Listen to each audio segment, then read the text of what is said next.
আসসালামু আলাইকুম। Zero hour TV news থেকে সবাইকে আন্তরিক শুভেচ্ছা ও অভিনন্দন। কি ভয়ঙ্কর দুঃসংবাদ দর্শক দেখেন, আগামী সপ্তাহ থেকে বাংলাদেশ সহ ৭৫টি দেশের জন্য মার্কিন ভিসা কার্যক্রম স্থগিত।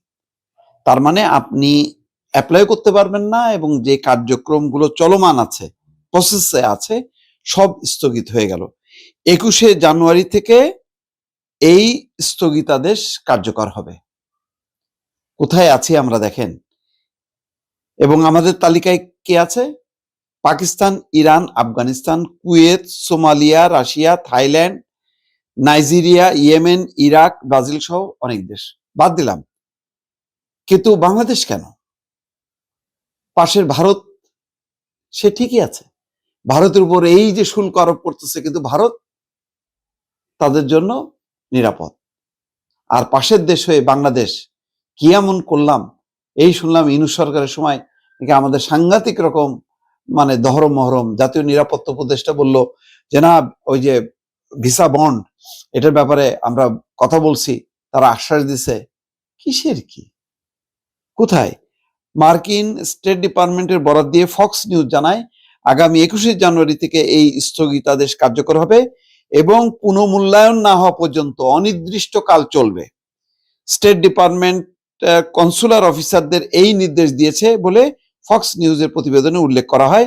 সেখানে আরো বলা হয়, তারা পাবলিক চার্জ আইনের অধীনে ভিসা আবেদনকারীদের সমালোচনার ভিত্তিতে বাতিল করতে পারবেন। তার মানে আপনার ফেসবুকে যদি আমেরিকার ব্যাপারে হেরিতেরি কথা বলছেন, তাহলে আপনার ভিসা হবে না।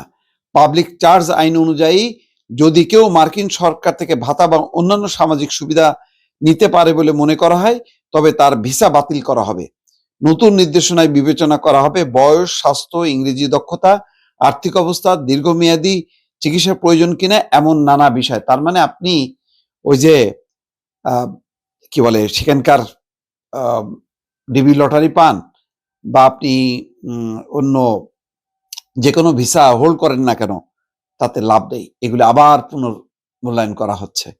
স্টেট ডিপার্টমেন্টের মুখপাত্র টমি পিকগট বলেন, আমরা দীর্ঘদিনের অভিজ্ঞতা ব্যবহার করে দেখব কোনো বিদেশি নাগরিক মার্কিন সমাজে অতিরিক্ত সাহায্যের উপর নির্ভর হতে পারে কিনা।